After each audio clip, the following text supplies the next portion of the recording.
2 3 4. हा सिनेमा जो आहे तो आमच्या मित्रांनी बनवला आहे. आम्ही 1 2 3 4 मित्र आहोत. वरुण नार्वेकर, रामे वाघ, निपुण धर्माधिकारी आणि मी. युजली वरुण आणि निपुण सिनेमे बनवतात, त्यात आम्ही काम करतो.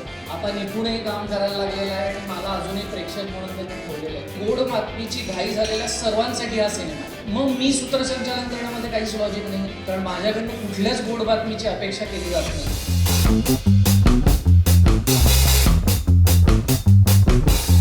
मुरंबा फर्स्ट मूवी होता माझा आणि वरुणचा, आणि त्यावेळेस खूपच एक्साइटमेंट झालेली. आणि तेव्हापासून मी डिरेक्टर म्हणून वैयक्तिक त्याची म्युझिकल टेस्ट काय आहे हे मी आता चांगलंच ओळखतो. माझं रेग्युलर मी सोशल मीडियावरती पण देतो, खूप फीडबॅक मिळतात की थोडं साऊथ इंडियन असं वाटते, पण ते इन्फ्लुएन्स तसं कारण मी जास्त तिकडचं ऐकलं. आजपर्यंत कुठल्याही अशा म्युझिशियनला ऍटलिस्ट भारतात नाही भेटलोय ज्यांचे फेवरेट या प्रमाणे. खूप प्रयत्न केल्यानंतर सुद्धा की नको आपण आपलं कारण आपला साऊंड काही नसतो, ज्या इन्फ्लुएन्सेसवर आपण असतो त्याच्यावरतीच काहीतरी बनतो.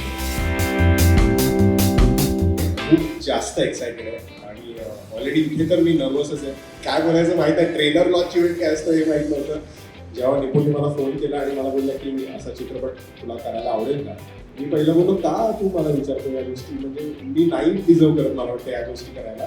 बट त्याची आता आवड आहे तर मी बोललो मी स्टोरी पण नाही बघितली, मी काहीच नाही बघितलं. मी बोललो हो. तू आता गाडी काढल्यावर बाळासारखा दिसतोय का? सेरेलॅकच्या ऍड मध्ये जाईल असा आहेस. तुला ह्याच्यात मूळ होतं अशी गोष्ट तुला का सुचली असेल?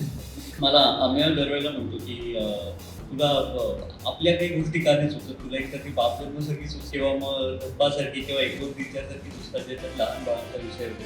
पण मी ह्या चित्रपटामध्ये काय याचं उत्तर येते द्यावं, वरुणनी द्यावं.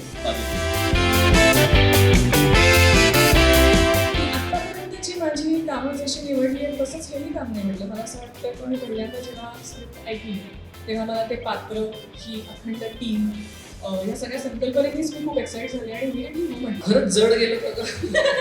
क्वाईट लिटरली जड गेलं. सगळ्या स्त्रिया ज्या आमच्या सेटवर होत्या त्यांना माहिती आहे, मी त्यांच्याकडे जाऊन जाऊन त्यांना प्रश्न विचारायचे की हे असंच असतं का, हे असंच फील होतं का.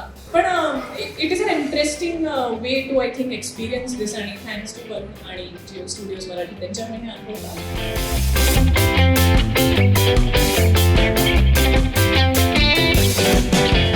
मला खूप छान वाटतंय, कारण आमची अशी अपेक्षा होती की मुरंबा 2 असं काहीतरी होईल आमच्या आयुष्यात.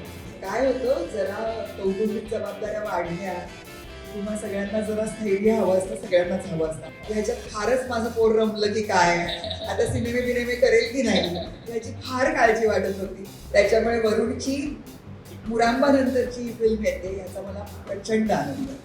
तो खूप विचार करून प्रत्येक कॅरेक्टर डेव्हलप करतो. म्हणजे खरं तर पुण्यातल्या सगळ्याच कॅरेक्टरची सांगायची पद्धत मला वेगळी असते. हे छान, पण हे नको. माझी आवडती वैदेही या फिल्ममध्ये आहे, ते आणखी एक प्लस पॉइंट होता. म्हणजे स्त्रिया चांगल्या घेण्यामागचं मूळ कारण हेच असतं की त्या जास्तीत जास्त स्त्रियांच्या प्रेमात पडतात. आणि जे काही मी या दोघींसोबतही काम केलेलं आहे त्याला माहिती आहे की त्या दिग्गज अभिनेत्री आहेत, आणि असं होतच खरं तर. दिग्दर्शक हा बॅकफुटला राहतो आणि दिग्दर्शक हा प्रेक्षक होऊन जातो जेव्हा असे कलाकार तुमच्या समोर असतात. तर या सिनेमातला हा जो बाप आहे हा सकारात्मक आहे. मुलांची माझं सटकन जमतो. मला फार मजा येते मुलांबरोबर खेळायला. ही गोष्ट म्हणजे काय की या सिनेमातले सगळे जे कलाकार आहेत ते सगळे शांत, सभ्य, सुसंस्कृत, किंवा माझ्यासारख्याला एवढी म्हणजे तुम्ही करायचं काय आता साईडला. मुलांचा जन्म होणं ही काही निसर्ग निर्माण झाल्यापासून जी गोष्ट आहे. आता कौटुंबिक असं की आजचा तरुण या प्रश्नाकडे कशा पद्धतीने बघतो हे देखताना विचार करण्यासारखी गोष्ट आहे. म्हणून सिनेमा बघणं जास्त गरजेचं. मराठीमध्ये मला असं वाटतं, जसं तू म्हणाला का वरुण, मला माहीत नाही की आपण मोस्टली फॅमिली ड्रामा किंवा सामाजिक विषय जास्त हँडल करतात किंवा कॉमेडी याच्याकडे आपला जास्त भर असतो. तर जेव्हा ह्यांनी मला ऑनलाईन ऐकली मला असं वाटतं की that itself is independent. So मला कुठेतरी वाटतं की त्या लिखाणाचं मूळ जी कथा होती त्याचं प्रॉमिस किंवा त्याचा युनिकनेस जो आहे तो मला असं वाटतं सगळ्यात महत्त्वाचा आहे. सगळ्या ॲक्टर्सनी एक्स्ट्रॉर्डनरी कामं केली. म्हणजे मीच सिनेमाबद्दल बोलणं हे जरा योग्य नाही असं आहे, पण मी खरंच सांगतो तुम्ही सिनेमा बघाल, प्रिव्ह्यूला यातला तुम्हाला लक्षात येईलच.